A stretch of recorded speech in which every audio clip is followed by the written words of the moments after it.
Alright, well, so I recently posted a video of the Nikon D5100 that I received that I ordered from B&H for the video. But when I posted the video, I didn't have the battery charge for the camera or anything, so I didn't really get to go in depth of anything about the camera. Now I have the battery charged up a bit, and so I'm ready to give a little review of the camera and how it's been working for me so far. And, okay, so a little on background on the D5100. It's a slightly older model from Nikon. I think right now they're up to the D5600 in this line. And this is the D51, so it's older, but it still gets the job done, definitely. I mean, 16 megapixel sensor. I can get good images off of a 12 megapixel, probably lower.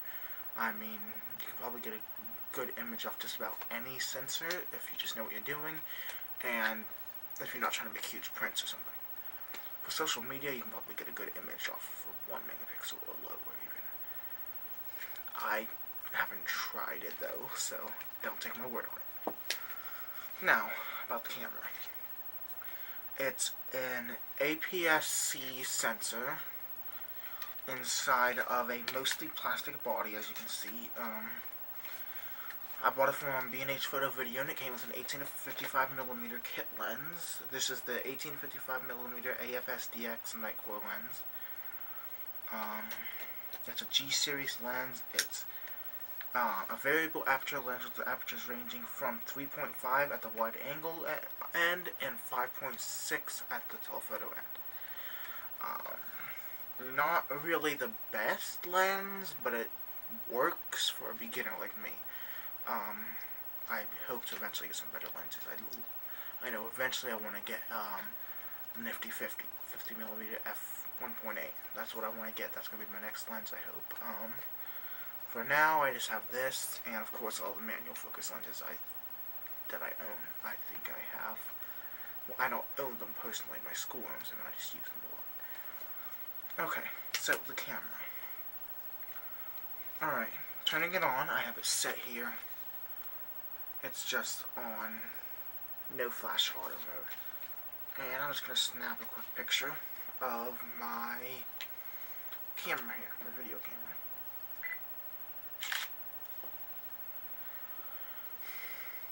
Okay, and of course since it's a DSLR, it has the optical viewfinder. If I take off the lens here, you can see the camera's mirror in there. And anybody here should probably know that with the DSLR, just like a film SLR, the light that comes into the lens is reflected off the mirror up into the optical viewfinder, allowing you to see whatever your lens sees. Alright, the D5100 was, I think, one of the first cameras to really feature the rotating LCD screen. I don't know if it was the first, but I think it was one of the first. But it can flip up, it can flip down, and when you're not using it, I like to keep it back here like this so it's nice and safe.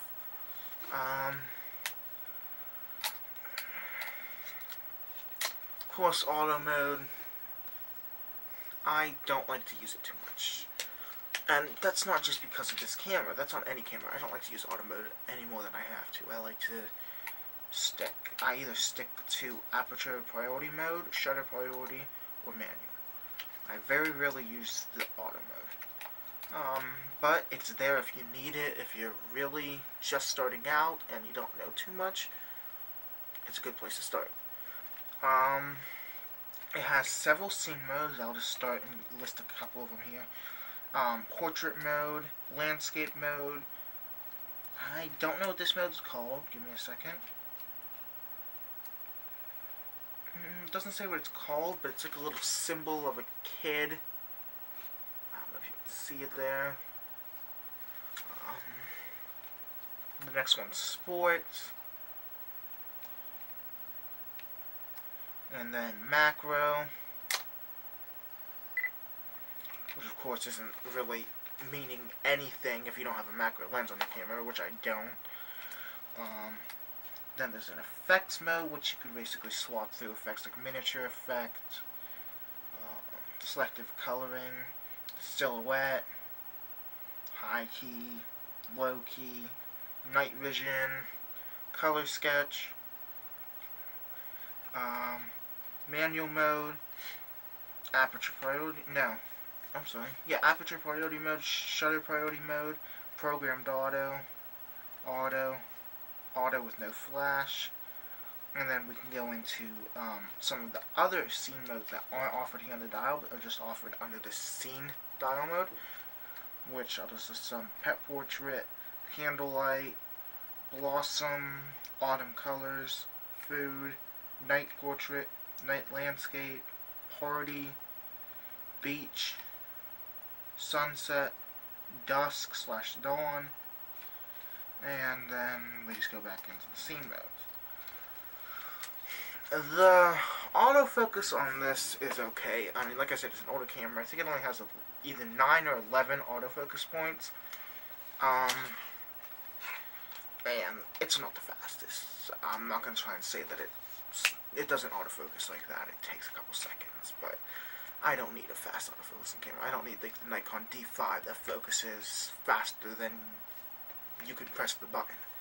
I mean, I don't need that in my camera. I'm a beginner. I'm not out there shooting with the pros, shooting high-speed sports action.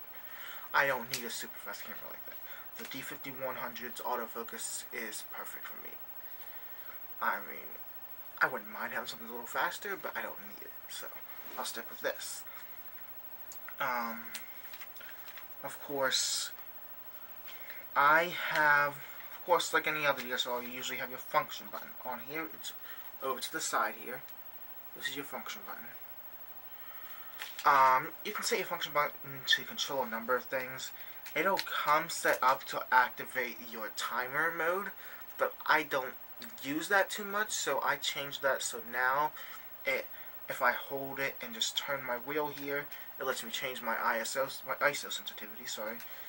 So that comes in handy because sometimes I just have to change my ISO really quickly, and I don't want to go into my menu and have to work my way around to that. And then if I hold this, if I hold the button with the little plus and minus sign up here and spin the wheel, that lets me change my aperture when I'm in manual mode.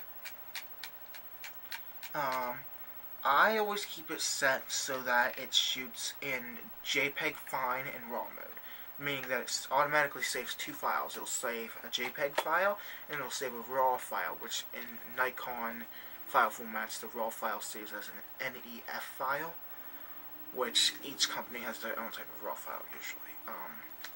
And what a RAW file is, as many of you know, but some of you may not, is it saves every bit of data that hits the camera sensor, and it saves that all into a file. So those files are usually a lot bigger than JPEGs, but they save everything.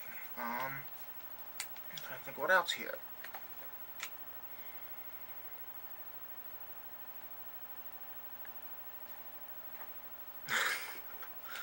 Can't think of anything else I need to say here, but I know there were a couple other things. So let's talk about the flash here for a second.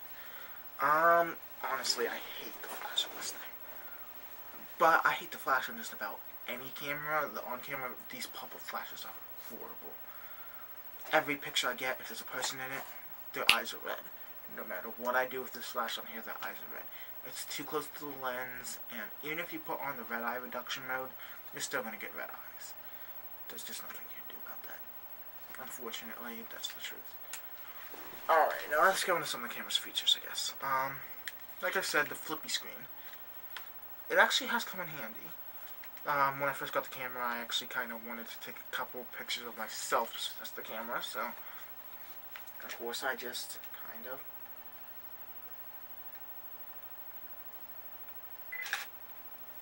do that, and it takes my picture.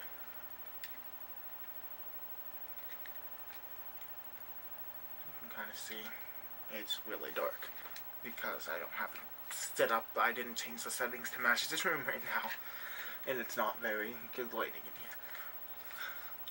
But anyway, so the flippy screen actually does kind of come in handy. And then let's delve into my menu.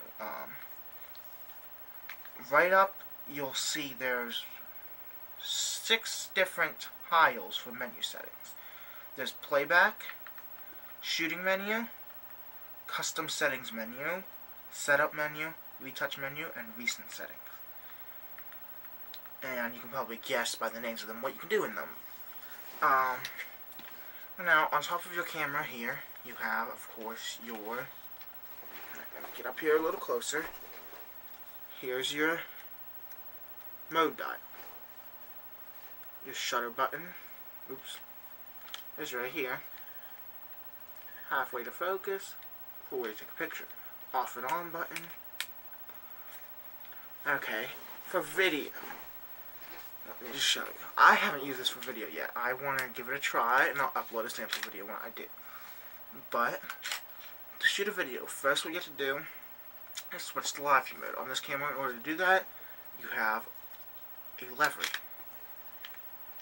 And it switches you to live view. And then, you have your little red recording button here. And you just press that, and you're shooting a video. Like I said, I haven't taken a video with it yet, so I don't know how well that works, but from my experience, videos on DSLRs usually aren't too great. They're usually pretty horrible, in fact. But, if you want to try it, go ahead. This is just my opinion. So, if you're in a Nikon D5100, just let me know what you think. Post it in the comments below. Email me. Just if you think there's anything I missed in this video that you think I should have said, or that you'd like to know about the D5100, comment it, ask me a question, and I'll try to respond.